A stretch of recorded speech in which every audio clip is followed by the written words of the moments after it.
Olá, pessoal.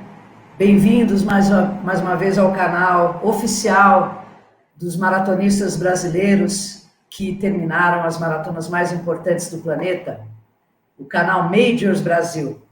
Hoje a gente vai falar de um assunto que deixa o corredor realmente agitado e ansioso. A gente vai falar sobre tênis de corrida, essa tecnologia que tem crescido assustadoramente nos últimos anos.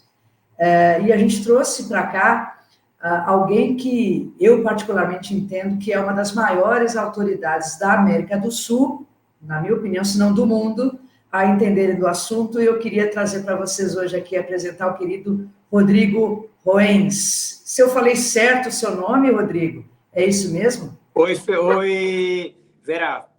Falou certo, meu sobrenome é descendência alemã. Obrigado aí pela introdução, não me considero tanto assim, eu sempre estou aprendendo com relação a tênis de corrida, mas, estou aqui à disposição para a gente bater um papo sobre isso. É um assunto extremamente empolgante, a gente até tinha uma sequência de assuntos para tratar aqui no canal, mas depois que a gente conversou nos três lados da corrida e eu olhei com mais atenção o teu site, as tuas indicações e o quanto você como você trata sério o assunto, né? Eu achei, não, vamos trazer para cá para a gente tentar ver se a gente consegue encaixar o teu assunto com o nosso assunto. Uhum. Então, a gente vai falar sobre as provas majors e não podemos deixar de falar sobre as expos, né? Que são aquelas feiras onde a gente vai buscar os kits e que são sempre os lugares onde a gente gasta o maior dinheiro quando vai viajar para uma maratona major. As 6 maratonas têm expo muito interessantes, com marcas muito legais. Elas acontecem nessa ordem. Na Maratona de Tóquio, o patrocinador é a ASICS. Maratona de Boston, Adidas. Londres, New Balance. Berlim, Adidas. Chicago, Nike. E Nova York, New Balance. O que você acha dessas marcas e essas cidades? Elas se encaixam? Como é que você enxerga isso? Vera, principalmente se a gente for analisar os title sponsors de cada majors, são as marcas consolidadas do mercado. Tóquio, acredito que deve pesar até um pouquinho para o lado da Mizuno, né? Já que são duas japonesas gigantes e brigando ali por um espaço considerável. Então, eu acho que Tóquio faz todo sentido ter uma marca japonesa, no caso é a ASICS, mas fosse a Mizuno como title sponsor. E as demais, Boston, eu me lembro que 2011, eu acho que antes disso a Adidas, acredito eu que a Adidas ainda deva ter um contrato extenso com eles, está consolidada, assim como o Berlim. Então, há uma associação muito grande, né? Quando a gente analisa essas marcas para com as 6 principais maratonas do mundo. E aí, se a gente considera principalmente as duas também com uma relevância assim de, sei lá, fora do normal, que é Nova York e Chicago, Chicago com Nike, eu acho que ali foi onde houve o lançamento, e depois acho que a gente pode falar em uma outra oportunidade, foi o lançamento do primeiro tênis com placa de carbono da Nike. Então, a Nike sendo o title sponsor da maratona, o lançamento veio ali em Chicago depois de todo o evento que ela fez em 2017. Em Nova York, eu me lembro quando era a ASICS, e com a saída da ASICS, a New Balance entrou, e a New Balance praticamente também se posicionou muito bem, assim como Londres é New Balance. Então, eu acho que as 6 estão muito bem representadas. Eu não conheço todas as expos, eu conheço a expo dessas majors, Boston e Nova York, e, sem dúvida, Boston, para mim, até, eu não sei atualmente, mas 2011, quando eu tive lá, uma organização e um tamanho assustador. Nova York, numa proporção menor, de variedade de expositores do que Boston, mas ainda assim é um espaço que você acaba encontrando de tudo, né? Eu acho que até faz sentido, no caso de Berlim, ter o patrocínio da Adidas, afinal de contas, estamos falando da casa da Adidas, né? Exato. Então, seria curioso se viesse uma marca japonesa, por exemplo, né? Mas isso não quer dizer que nessas feiras a gente não encontre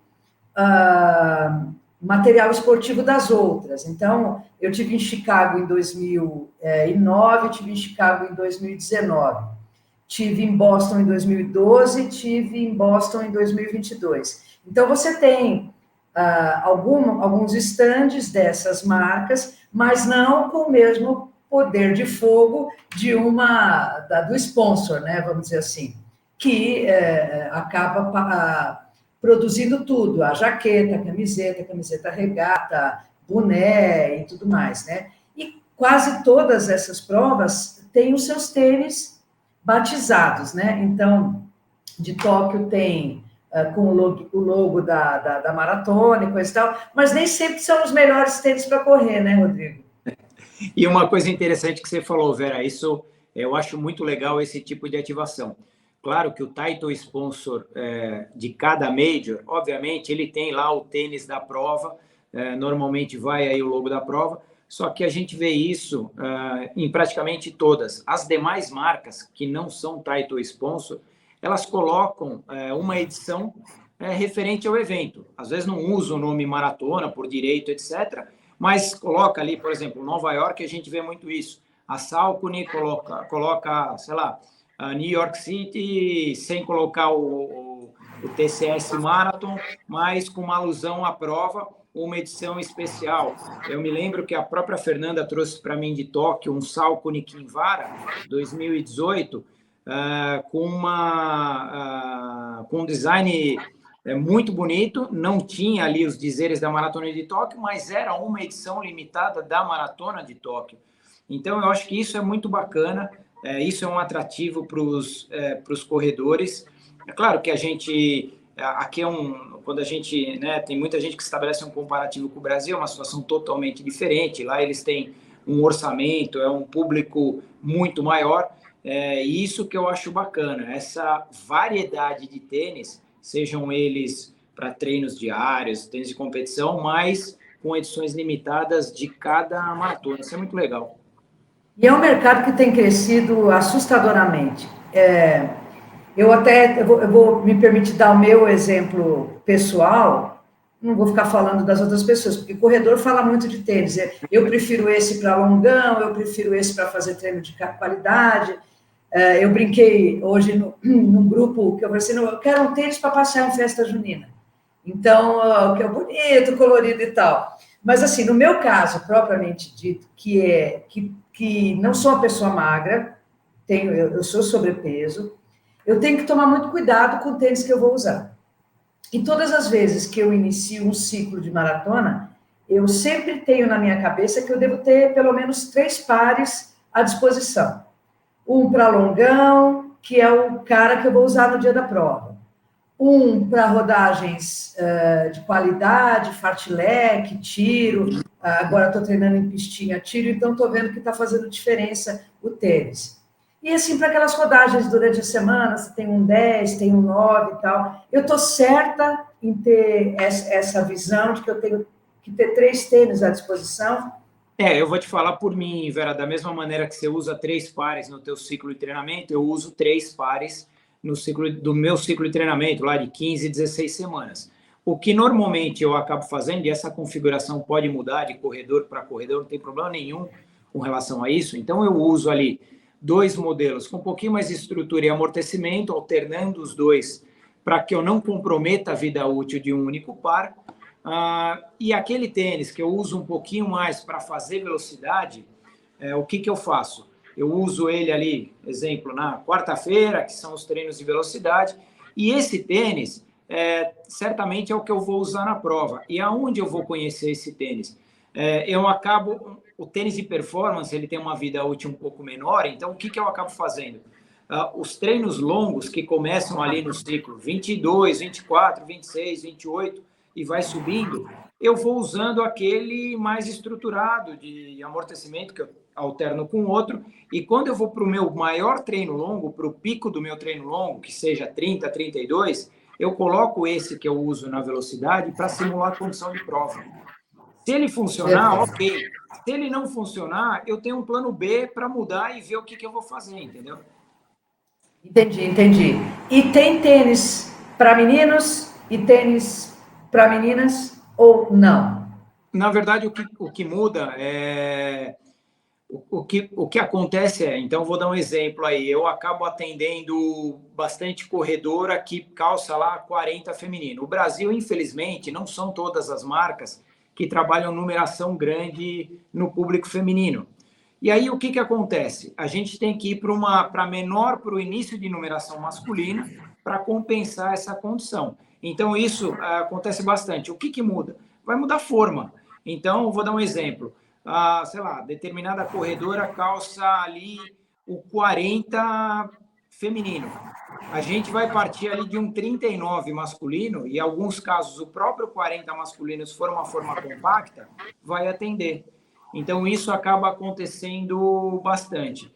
Se a gente for falar de cor, tá muito parelho, as marcas lá fora já viram que vale muito fazer cor igual, porque eu já vi cor feminina que eu gostaria de usar e não tem meu número. E o contrário também acontece.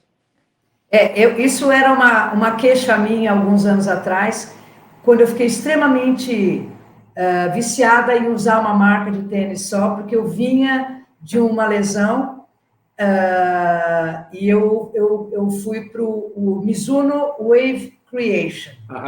E ele só tinha aquelas cores. Ok. E aquilo foi me dando uma tristeza danada, né? De ver que eu não podia mudar, né? E eu ficava brava, não encontrava aqui, quando viajava também não encontrava. Mas agora a coisa mudou, a gente observa isso mesmo. E é tão importante esse assunto, muito importante, porque se você não usar o tênis certo, ou se você passar do uso desse tênis, você pode se lesionar, e aí não adianta ficar culpando o volume de treino, ou a subida, a descida, ou qualquer coisa assim, porque é um conjunto de coisas, mas o tênis é fundamental. Estou certa também em pensar que o tênis pode te trazer lesão grave. Não, total. Isso daí, às vezes, claro que num primeiro momento, e eu vejo isso, né, no meu dia a dia de trabalho, às vezes a irresponsabilidade do corredor em si. Por quê?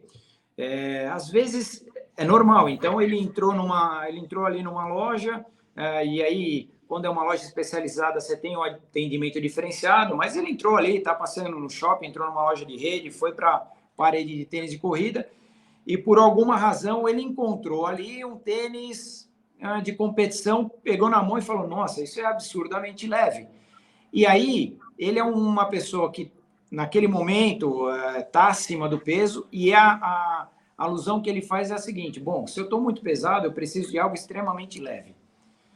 Ele já começa uma falha por aí, porque ele vai para um tênis normalmente, tudo bem que hoje a gente tem uma variedade, mas ele às vezes pode ir para um tênis de perfil muito baixo, muito no chão, onde ele não tem absolutamente nada de amortecimento, ele vai jogar muita carga de impacto, pode ser que não dê nada, mas a probabilidade de dar ruim, de trazer algum problema é grande. E é assustador ficar parado por causa disso, né? E aí fica com triste, com depressão, é um problema. Você sabe como é que é o corredor. Exato.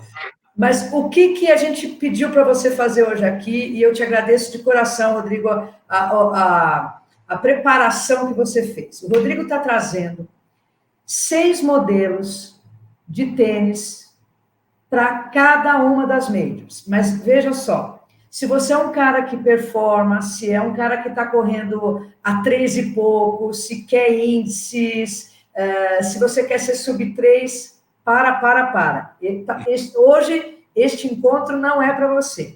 Nós estamos focando naquele corredor e naquela corredora que quer fazer uma prova boa, bacana, terminar bem, mas não está atrás de performance. É isso, então, Rodrigo?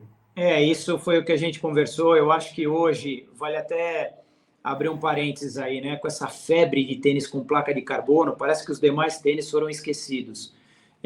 Só que tem aquela condição, né? Eu vejo muita gente fazendo aposta nesse tipo de tênis e se machucando. Então, foi aquilo que a gente falou. A grande massa, a grande maioria, não é quem usa esse tênis com placa de carbono.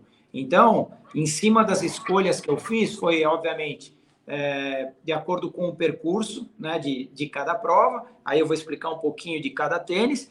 Só que não necessariamente, isso também é importante, Vera, não necessariamente aquele exemplo, aquele tênis que eu escolhi para correr Tóquio, não quer dizer que a pessoa não possa correr Boston, pode. Sim, Foi claro. um pouquinho mais de característica para aquele tipo de condição de percurso, às vezes o que a pessoa está acostumada a usar, então eu fui um pouquinho mais por essa linha.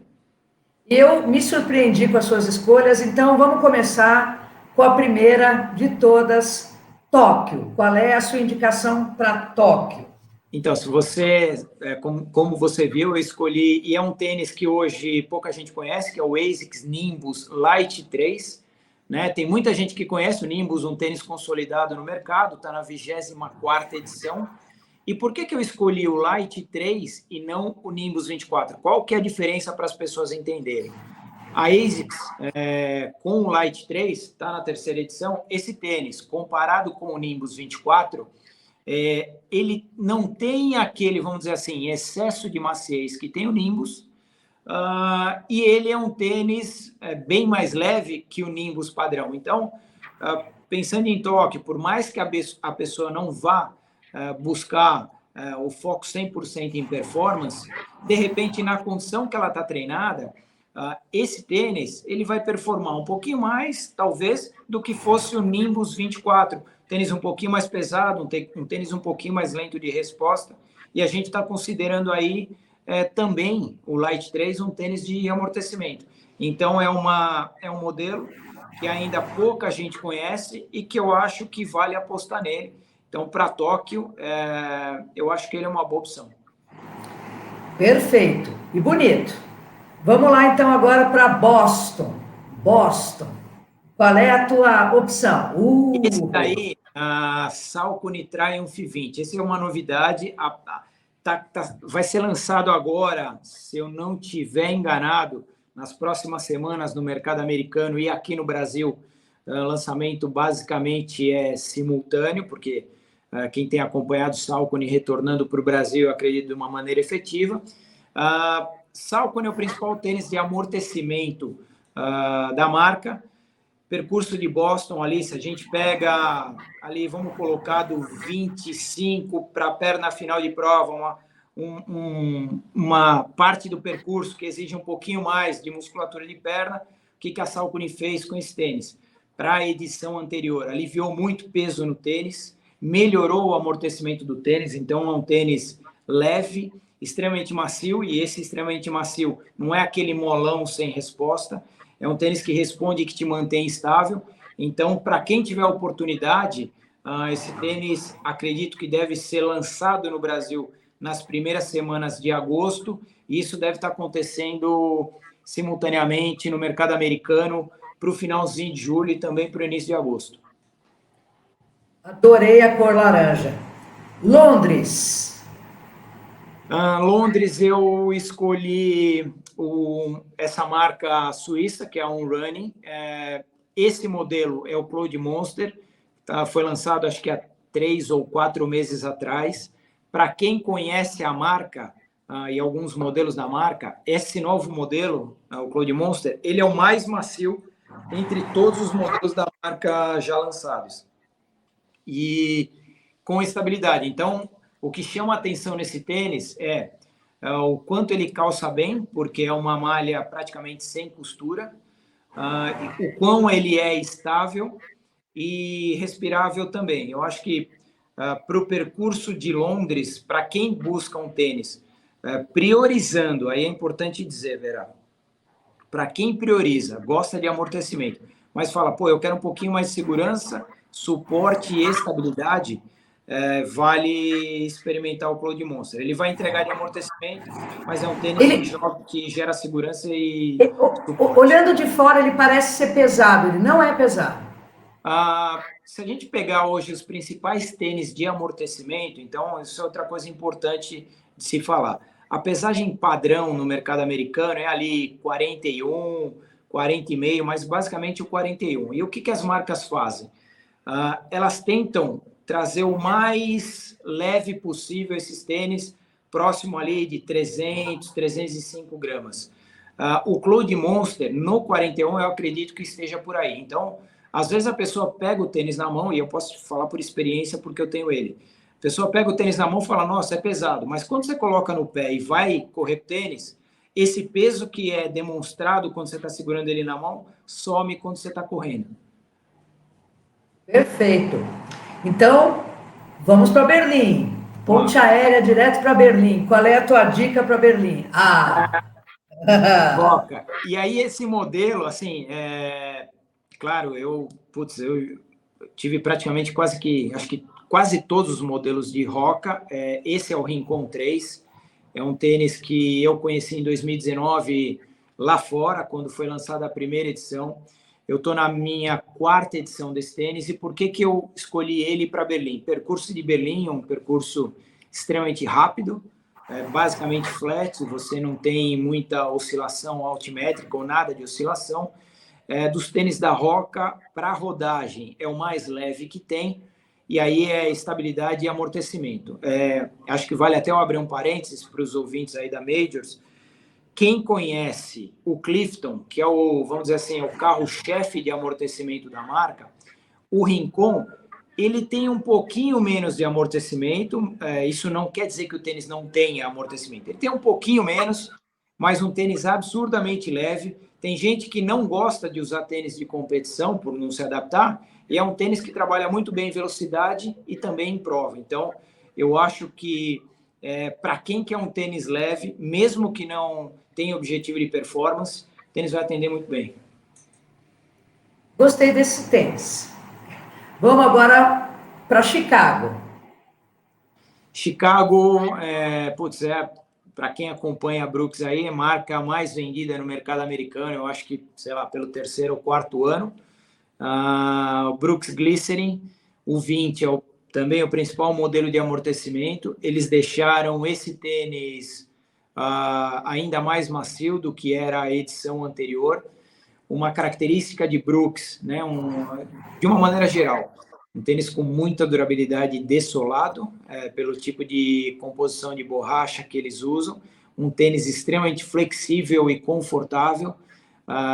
Então, eu acho que é uma opção também para Chicago, num percurso que praticamente não tem subida. Eu acho que para quem quer um pouco de amortecimento e conforto, principalmente de calce, eu acho que o Glycerin é uma boa opção. E vamos falar da rainha das maratonas. Para Nova York, qual seria a sua indicação? Nova York, eu optei aí, Nova York, percurso de Nova York, né? Um percurso, acho que não vale falar, porque muita gente que está aqui já correu várias vezes a prova, um percurso bonito, por outro lado, extremamente técnico. Então, se a gente considerar a parte um pouco de sobe e desce, um circuito, um percurso um pouquinho mais técnico, um pouquinho mais travado, eu optei pelo New Balance More V3. Muita gente conhece o 1080, então às vezes tem em mente que o melhor, vamos dizer assim, modelo de amortecimento da New Balance é o 1080, e pouca gente conhece o More. A diferença do More para o 1080, o More tão leve quanto o 1080, um pouquinho mais macio do que o 1080, só que muito mais estável. Muita gente tem, eu já vi, muita gente já me reportou problemas de pronação com o 1080. Com o More isso não acontece. Então, se a gente considerar o percurso de Nova York, é um percurso travado, você tem ali muita curva, um pouco de retorno, aonde no momento que você cansa, a tendência é você pronar um pouco mais. O More V3 segura essa condição pelo fato de ele ter uma área medial extremamente larga. Então, qual que é o trabalho dele nessa condição? É literalmente segurar teu pé na área medial para que você não tenha instabilidade lateral. Muito bom, muito bom. Agora, bem, já que você falou dessa sua sugestão, eu tenho perguntas muito rápidas de alguns majors Ok. que eu falei, olha, eu vou encontrar com o Rodrigo hoje, e alguns deles me disseram assim, puxa, vamos fazer uma pergunta aqui e tal. E eu recebi uma pergunta da Fernanda Crisóstomo, lá de Ribeirão, ela foi major Ok. em Boston, agora recentemente. E ela disse assim: ela entende de tênis assim bastante. Eu fico muito feliz de conversar com ela, ela gosta bastante. Ela disse assim: Verinha, Entressola é o principal local onde se localizam as tecnologias de amortecimento. Qual o melhor material? Poliuretano ou EVA? Na tua opinião? Não, para mim é o EVA, né, na verdade, e aí o que as marcas vêm fazendo, Vera? As marcas vêm trabalhando a densidade, o EVA nada mais é do que a espuma que dá o amortecimento do tênis. As marcas vêm trabalhando a densidade dessas espumas, deixando elas cada vez mais macias e responsivas, para gerar conforto para o corredor do ponto de vista de batida, para não para que o corredor não sinta aquele tênis extremamente seco. Então, para mim, indiscutível, o EVA ainda está à frente de qualquer outro material que seja o poliuretano. Perfeito. E aí, o nosso querido Jacques Fernandes é que faz a pergunta que se a gente tivesse um piano aqui para tocar, a questão que veio lá de Portugal, de Cascais, é a seguinte: ele tem fascite plantar com frequência, ele tem pisada neutra, e uma das soluções seria usar palmilha, mas pelo jeito ele não quer usar palmilha. Você já está começando a rir porque você conhece ele bem, né? Quais opções de tênis de performance ele sugere que tenha estrutura para acompanhar a formação e arco do pé? Difícil. Não, eu diria para o Jacques o seguinte, e aí eu vejo isso no dia a dia, né, Vera? Uma coisa importante. Tem alguns tênis realmente que, para quem tem uma fascite plantar crônica, ou é aquela fascite plantar que ainda está num grau 1 ou 2 e fica aquele incômodo, mas não é aguda. Eu sei que tem alguns modelos de tênis, quando você coloca, mesmo para treinar diariamente, eles camuflam o ponto da dor, quase que desaparece. E eu já cansei de falar para corredores, e olha, o tênis ele não curou tua dor, a dor está ali. Então vai tratar mesmo nessa condição de você não sentir absolutamente nada com um determinado modelo. Alguns tênis, se a gente pensar em cima da pergunta do Jacques, para aqueles treinos, vamos dizer assim, de rodagem, vou dar um exemplo. Se o Jacques em algum momento tiver a oportunidade de colocar no pé exatamente esse New Balance que eu indiquei para correr em Nova York, ou um outro Roca específico, certamente ele vai falar, poxa, não é que minha dor sumiu, mas ela diminuiu o desconforto.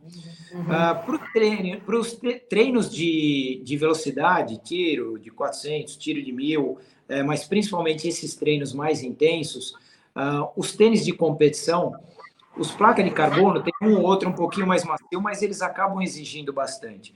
E tem tênis de competição sem placa de carbono, com uma densidade de espuma um pouco mais macia, que talvez possa, vamos dizer assim, agredir menos a face do pé. Eu acho que aí, eu não sei se o Jacques hoje, nesses treinos de velocidade, ele vem trabalhando com tênis com placa de carbono ou não.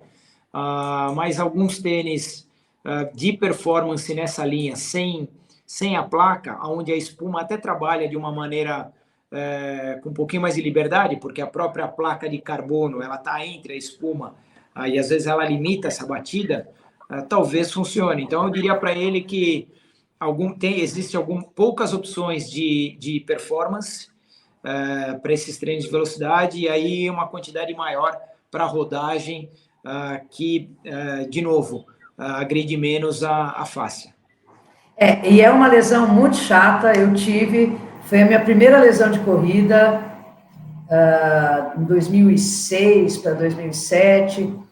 É muito chato mesmo. E você acha que ela para, porque tem alguns subterfúgios, né? Quando você levanta, você sente muita dor, mas se você deixar um sapato de salto, do lado de fora da cama e colocar e sair com o salto, a dor passa e fala, melhorei, vou correr. E não, não é bem assim. Então, às vezes, a gente tem que parar, né?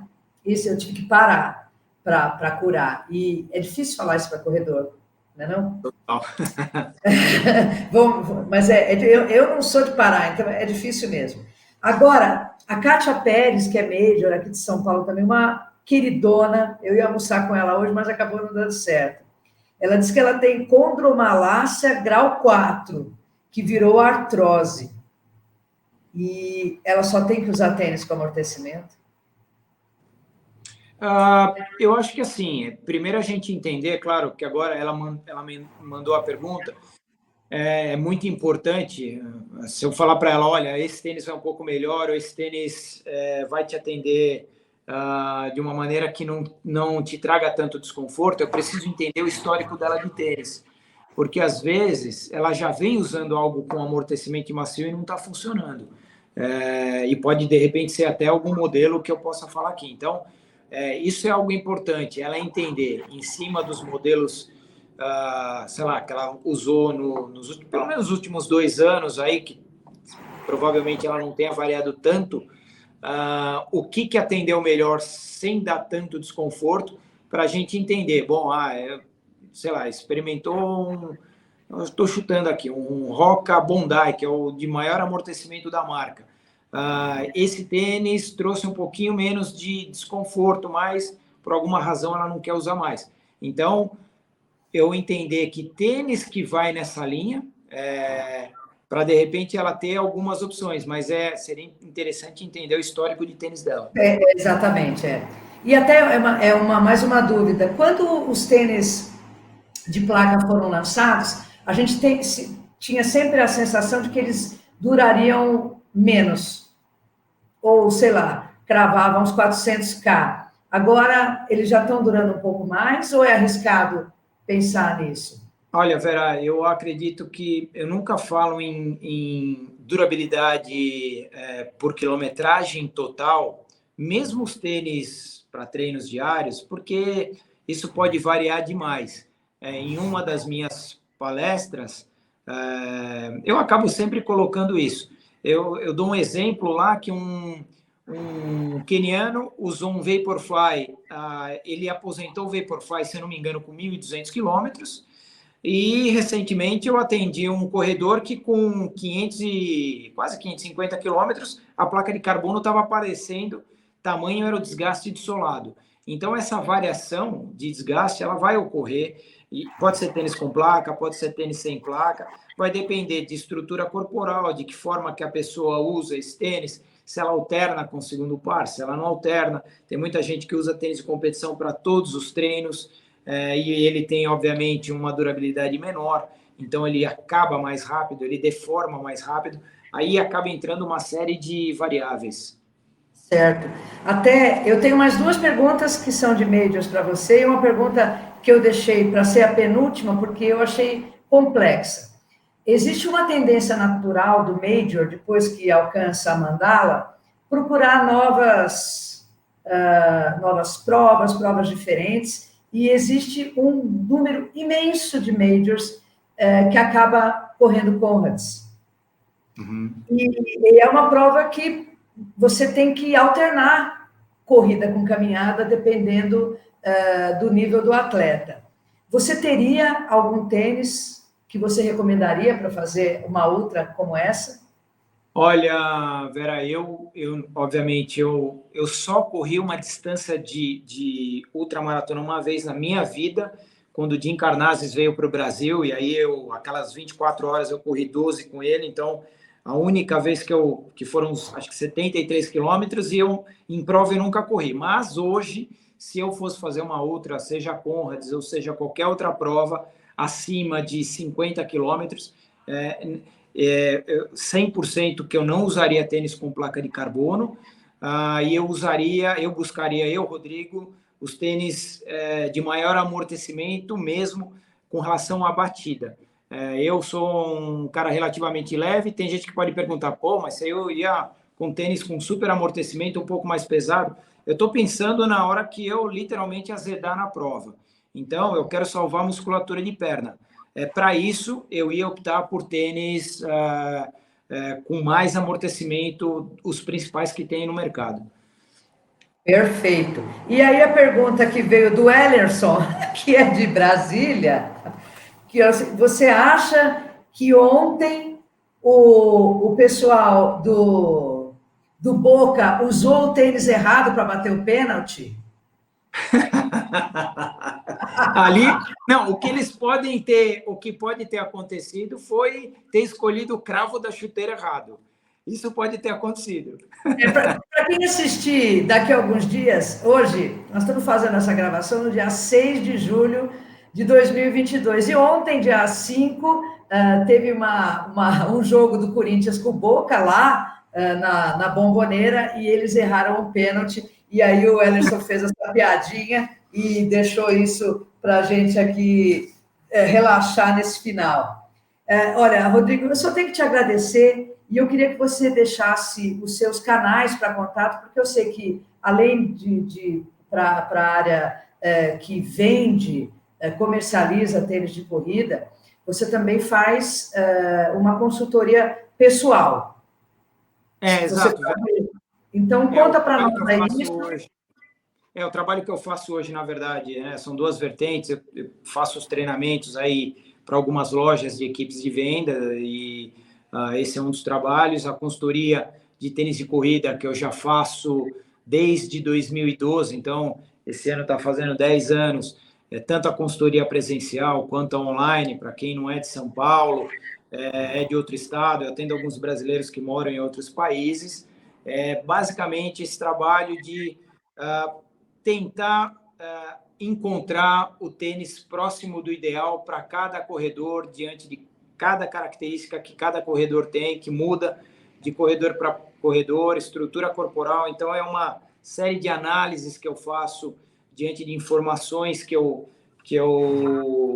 me manda, e aí aqui em São Paulo eu acabo atendendo em lojas, e para quem é de outros estados eu acabo fazendo a consultoria online. Qual é o teu Instagram? É o meu sobrenome, que é Roenes, então o pessoal me encontra por lá. Eu acabo colocando bastante informação técnica de tênis no meu site, alguns reviews que eu faço. Eu sou uma pessoa que gosto muito mais de escrever, por isso que eu acabo escrevendo muito sobre tênis de corrida. Então, são dois canais que o pessoal me encontra, se quiser mandar alguma mensagem. Rodrigo, eu não sei como te agradecer. Eu tenho certeza absoluta que nós vamos ter outros encontros aqui, porque a sensação que eu tive na hora que a gente estava preparando isso, eu e a Fernanda, é que existe uma curiosidade muito grande dos corredores, existe muito o vai do momento. Olha, lançaram esse aqui. Olha, lançaram um tênis de R$ 1.899,99. Deve ser bom. E como você falou, sempre isso se encaixa na tua proposta, no teu peso, no percurso que você está traçando no dia que você está correndo, né? Então, eu só tenho que te agradecer e eu espero contar com você na próxima. Combinado? Eu que agradeço pela oportunidade, Vera. Tá bom, vamos marcar próximos encontros. Eu acho que a gente falou claramente sobre os tênis para quem não quer performance. Em algum momento a gente pode ir um pouco mais para essa linha. E aí também tirar a dúvida do pessoal com relação a esses tênis mais voltados para a competição. Valeu, Rodrigo. Obrigada. Até a próxima, então. Obrigado, Vera. Um abraço. Até a próxima. Pessoal, eu não esqueci que a gente vai falar sobre Nova York em breve aqui neste canal. A gente vai falar sobre a rainha das maratonas e vai trazer, quem sabe, um rei e uma rainha para conversar sobre isso. Eu agradeço vocês por estarem conectados, sigam esse canal e vamos em frente. Valeu!